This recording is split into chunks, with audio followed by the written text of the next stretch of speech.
ole tun rum chu HDMI port set top box HDMI port thak dona thak don han ti la thak na tur lawa ko thak na tur lawa chuan hemi hi achia nia hi set top box bo chenia port ti tha hetami ka langa chuan heta hian hemi ka langa ta hian ko vu do ni pati a tha HDMI port ti chu chuan in hei ka la langa ta hian pat ka vu don ti na chu chuan hi achia hi ka la thlapotanga chuan in pakhat chu la thlenga chuan tha chu ta hian ko vu don ni hi set top box willet tho set top box khani LPS set top box ang khani HD ania tharlei top ai chuan an tia HDMI port e ana hol jing deuh nge mani an hol cheder me ran sim tier nia ti don ni kulai kwan aluya kwan led solder maybe flux ania chuan leaded solder an tiang chin 60-40 ang chi kha ati tui manan tat photanga chuan chu tianga company na ron sim sai chu leaded solder ania sa ngai lu tu ko lak na ni chunga plastic hian tui pha ja chiat pha na chu bang chuan hi hian kan ri alloy don ani chu enga suan let chu suan tian me suan tam deuh om turin tui ma turin ani chu plastic i chiat lo nan chuan ti hian hian kan mix ani chu kan ri alloy ani chu sam thung takin ve khang langina chuanin hi hian a port pali ki a ke pali ki ka ti na ki ta hian tam thiang ber ki ta hian ka ta tanga chun helai a pin om thet ka ta khan ka ta tle bok don ni lak chu so yang in lak chu sam na hian tam thiang ber ta ta ni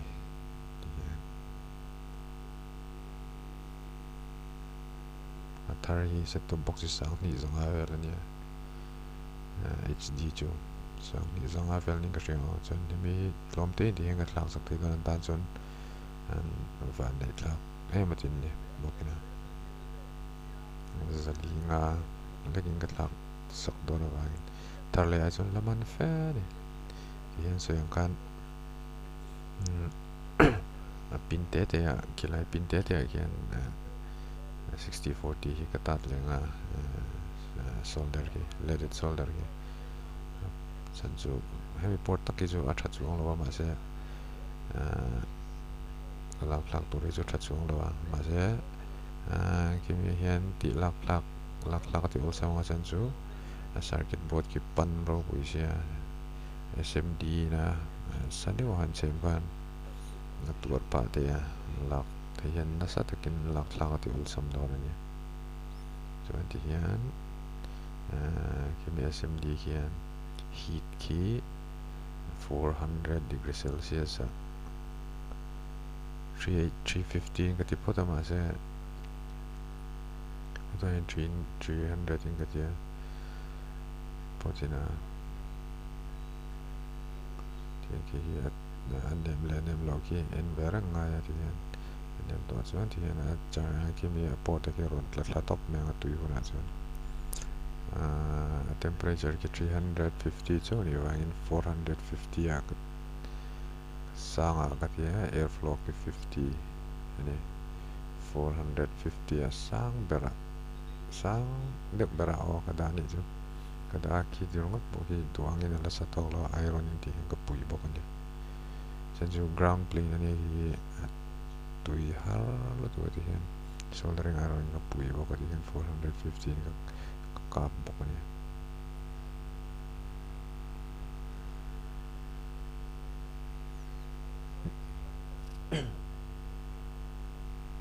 ka tui ma cho ron tla top me mai ti kan ron tla top me ti kian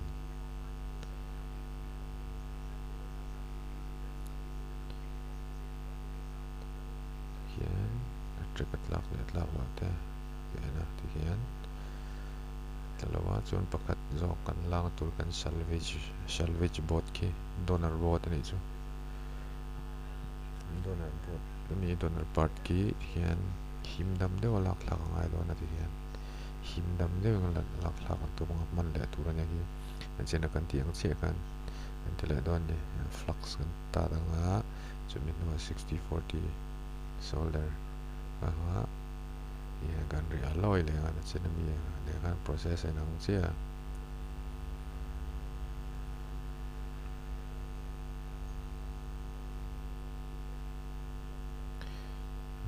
rim set top box an ron ti chu cable tv ho hi an ngei an ti do ni la an ma ni ta na hlong na chu ni anh nghe alo po rup thei to do lo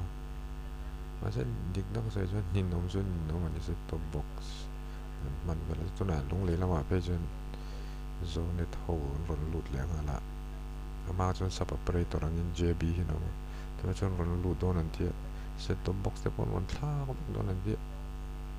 ti boy thla channel len thei mang po lo ma se chuan ve tak ki chu lps set top box ani lunglei hian LDF JB sorry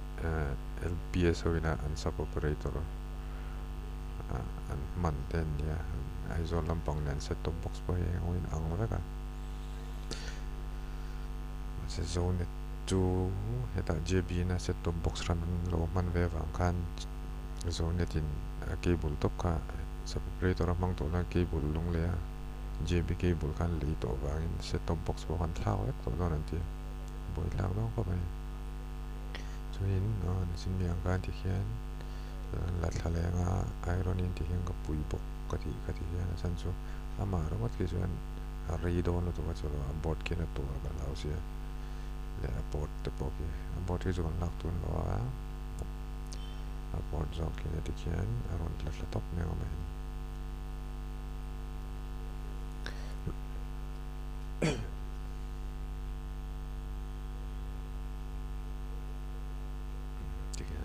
la top menu mai na noi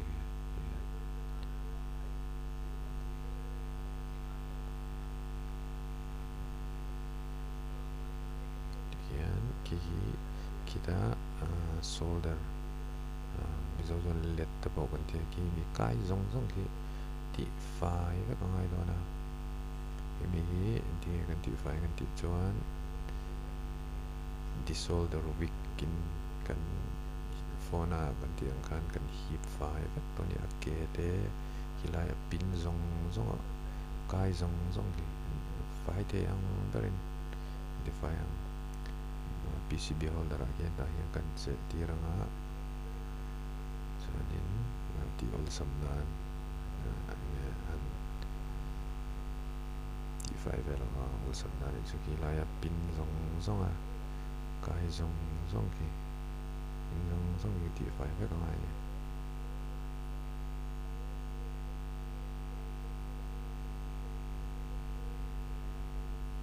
sen kan video CME kat tingai lawa rinai na harapi me chan chu camera pathum ngai box ya camera pathumina alak kha ain roll ka ngai box rinai harko me capture kat kala ni chi box yo kena kemi le pinami ki ka hip ki visual darwik ke hi 5 ngai sen kan lang du ver kop mai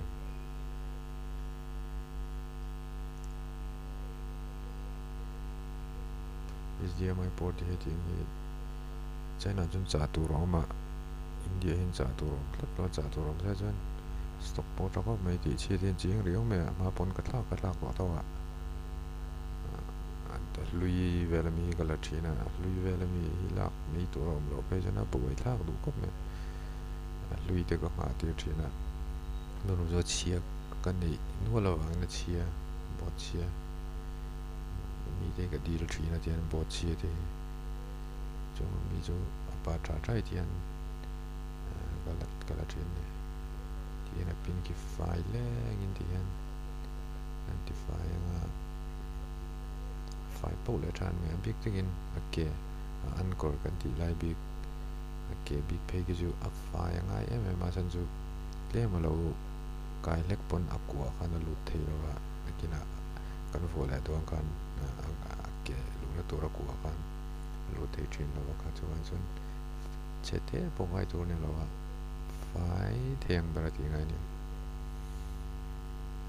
nam poi thlang bu ko mai camera chun along chun ti lan chun reload te na nya ma se video uluk tak han shoot chun uluk tak ka ti la uluk tak pe chun chu lo wa mi wa mang lo tra po ka nei lo wa camera tra po chun ti hian IPA kan dua ka file to ka riat chuan hian IPA mechanic 850 kan an shole how abras in ti hian file le turan rawat mene ti hian chuanin a board zawk ve thung kha hi lakai luk me hi zong ki solder wick mangkan heap file le vek kaya ki solder wick po hek du ha kop mai hian ko pat turnya eng kai lo tu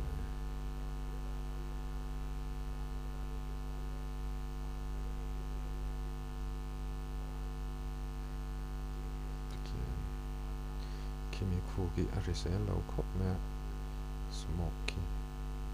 mangse tuan zo film extractor kala nei si lawa ka tor ri mai ngai ni cha wa ta ngai ni wa ta ngai ni asiam po siam thei to asiam po ka siam to ma se ka ri na ma do man tla lo ko on bui pe lo pa ngai film extractor tak tak ka cha ngai do na ni ke pali lu na tu ra ki ko ta pho me te chuan cheng tur chi ye chuan ke pin te lai ka lai ka lui la kai ka ki ti fai vek bok tu ra ni en chu amma ma pe zai tu ra ni en chu ka mi pin ka anh em mám takin flat takin ảo pay thầy tuổi này anh lâu chuan đặt lâu thầy lâu này lâu tắc xiêm bị ngay anh chú phôi tuổi pay chú này lâu ngang mà sẽ rồi đặt lâu tắc xiêm thì cái đủ ra là cái chú PS4 te PS4 te Xbox te bộ HDMI đặt lạc phô vào turin nei jo min lo rin nge wala lo pan wala ai no de ranga process den HDMI output ka ai no de wa part ro hi chu nang se HDMI PS4 to PS4 le Xbox su ka ne ya set top box ne mil tat lo che ve du re wa ka ya customer China mi AliExpress mi ka cha Xbox le PS4 le tu chu ti hian file de win identifier mấy tụ to là cái tissue paper cái thì hiện cả ruler và cả cho file là tụ là mất mình lúc em post mình là thì là cho policy này về là thì hiện là trên là port cái thì file cái thì hiện là hiện phụ trên đó thì hiện kan vuan lu tanga a phek thlar tur ania pin kon olai pens ko a si chai tur ania a si lo tat me a ria kan ti chuan a ke ki ala fai tok lo ti nai me ki a ke ki chung lama ki ni lo ma ki hi pai fai le ngai don ne pai fai lo chuan lu thei lo lu thei turin ki chung lama ki lo la kai file vector này in thế thì này buổi học này em chưa solder wick bốc kan define lên á flux tem cái Tata cụ tên đầy lâu đủ có mẹ microscope noi ani box ya microscope noi chu ni lo sai king ni chu hela hian vice ka ne a sira hian vice te ro te ki ka ve lam mi ki mi ya ta hian ka che be ti ka che be ta ki de hi ki hian ka ti me a bol sa wa se capture ngai ka du wang in microsoft noi ki good ki ti sa ti chung chung ni ka che hian file kan spec la china file chu na lut dengan engma tot mi loin lut la hal turanya la tot chu na la file to lo ti na ni me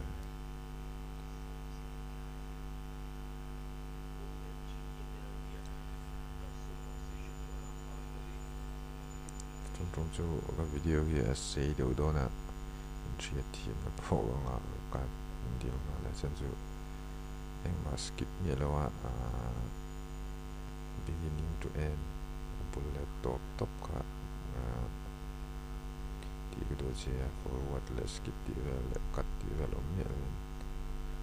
chen chu lo tang kai pui te no om che ya tra lo ne me tak chuan thil har ani lo wa sui to ko ri nang man ro soldering iron ni chuan le mit la that bok pe chuan ngai vak lo wa microscope te pawh hi lo mi thi thal lo ba ka tu lu zuale ma bangin ti ya te ber lenga lian pui mo inspect lap ka du bangin ka mang kera ne so te lo pon iron pon le blower SMG ni chuan ti the hian ki lut that hi ta ti chuan ma tang to lo eng ma to lo ti na ne ti hian kim hi a be thlap the nan ti hian nem pa hian ki lai pin hi ka char don ne ka char an ti la ka solder don ne pin te ki a pet sa hian ka ati tan nan ti hian pa ti thong bel ki kan char ti la kan solder nga trani me solder iron solder klem ka ta let ti hian ti to me do ni pakata om to zon direct soldering poti hian direct soldering chu hian soldering iron mora kan ta solder tin kan thai pe to pati kan thai pe zo je la ten kan me ti ju amal te ti ka duwa amal te kan ti amal te ka ti nga ti hian amal te ti pe ngau ni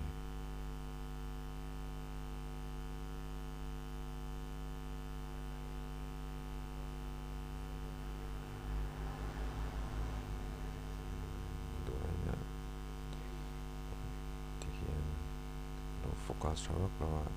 sheet na kang ngan bok hian solder bridge te po kha omanga and bridge chu intek lo to rin tek ti na han me ki hian bridge no area se poi lo ki san poi ri lo to ta chuan hian lo in char net pot sela na nong pin a ke pali te char pot cha ka dia ke pali de char pot don ne ke pali ho ki net lutukin net mantarain kan char le ga di flux ke tilenga video bore ta de wani millo ta de nuôi me ke kal dan ke tin hi do le pakati lo nb me da screen nb ki no ne da ne ki ti hian a ke tin ki so yang chuan hian kan char ma di hian let de so nin he la ya china pin au ka na sa bridge kan ti ka ho ka te kan ti nga chuan tweezer in nak net nge net lo in char tra lo solder tra lo kan thai keu chin don ni ti hian flux kan tat le nga nin kan heroin kan bridge ki kan ti ra nga kan char chang te hian bridge khi an tir nan lo re thei lo ta se lo pai mai thei lo ta se te hian week kan desoldering week kan tian kan va hi mai ta se ki to na ki chuan ki bo the a hian net tle ti hian antify to a defy ni to mai super pill alcohol kan hian brushing hard brushing so deu tok ka ti hian fai the amber ti ai do ni hian de lam te po han ti le ma ti hian fai the amber original the amber in chuan tissue paper ya ru le bo ka chuan malampang pa uluk deu in tian so the flux ka ti fai ngon nga ya lo re kan flux kan ti fai zo lo han kina chuan engeng ama lo se lo oxidize nga chalo ni ka flux re chu ti fai chen no clean flux te pom so ma se ko du lo ga chu de flux an di shim chen ti fai ngai tu ka ai top ne di hian pin hi di kan che ka tweezer kan thai ke ni ta